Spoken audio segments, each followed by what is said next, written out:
पर तो वञा घोड़ा गाड़ी दो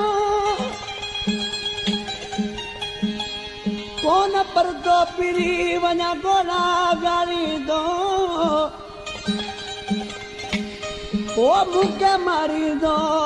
अमीर बस के छोड़ो अजीब दो ओ ला ला ओ ला ला ओ ला ये अमीर बख्श मौला बख्श जो दोस्त था ऐं वधीक फरमाइशा मुमल म्यूजिक कासिमाबाद खां सलमान भाई वधिक फरमाइशा सकरंड खां फरमाइशा फैज़मोहम्मद मकरानी पहलवान नजर शाह अज़ीला कीरियो नवाब शाह खां अकबर जमाली शेख भिरकियो खां इमाम अली तहीम ऐं हाशिम सुमरो साहिब दोस्त ऐं अली मोहम्मद चांडियो ऐं सौदली चांदी फरमाइशा जामशेर खां फरमाइशा लीमो जमाली गुलाम अली कात्यार इमदाद पहवर ऐं साईं बशीरी फरमाइशा ऐं आरिफ भाई जेको साईं रिकॉर्डिंग करे पियो उनजी फरमाइशा सोनिक स्टूडियो वारो ऐं इल्ताफ़ जोखे फरमाइशा कोटड़ी खां आशिक़ माण्हू जॾहिं पंहिंजे महबूब जुदाई कयसि दोस्त यार वठी सभु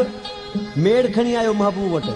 मुंहिंजा प्यारा महबूब जेका ग़लती मुंहिंजी ग़लती त का न आहे पर जेका ग़लती तूं सम्झी थो त मूंखे माफ़ कर गौस बख्श बलोच आशिक़ ॾिसी छा पियो चए मेड़ वञा थो मोटा जो मुंहिंजे बारे में कीअं न ॻाल्हायो दुखो मुंहिंजे बारे में कीअं न ॻाल्हायो मेड़ वञा थो मोटा जो मुंहिंजे बारे में दुखो मुंहिंजे बारे में कीअं न ॻाल्हायो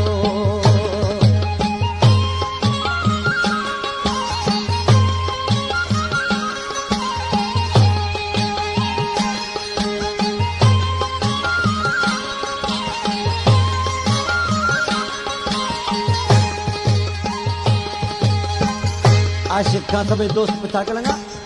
भला तुंहिंजो कंहिं फ़ैसिलो न कयो या कीअं का बि ॻाल्हि न मञी आशिक़ जी छा थो चए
बेसरी वाला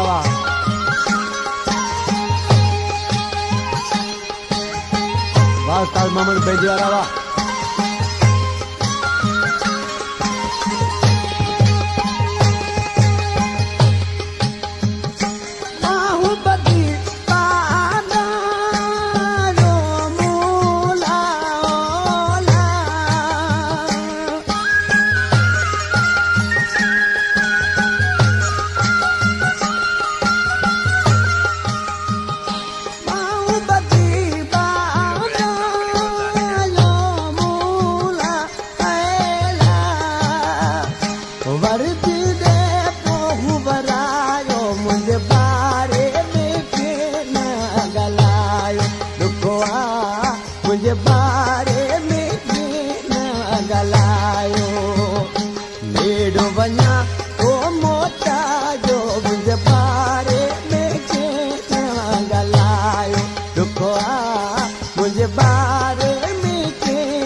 गुलजार दिलिया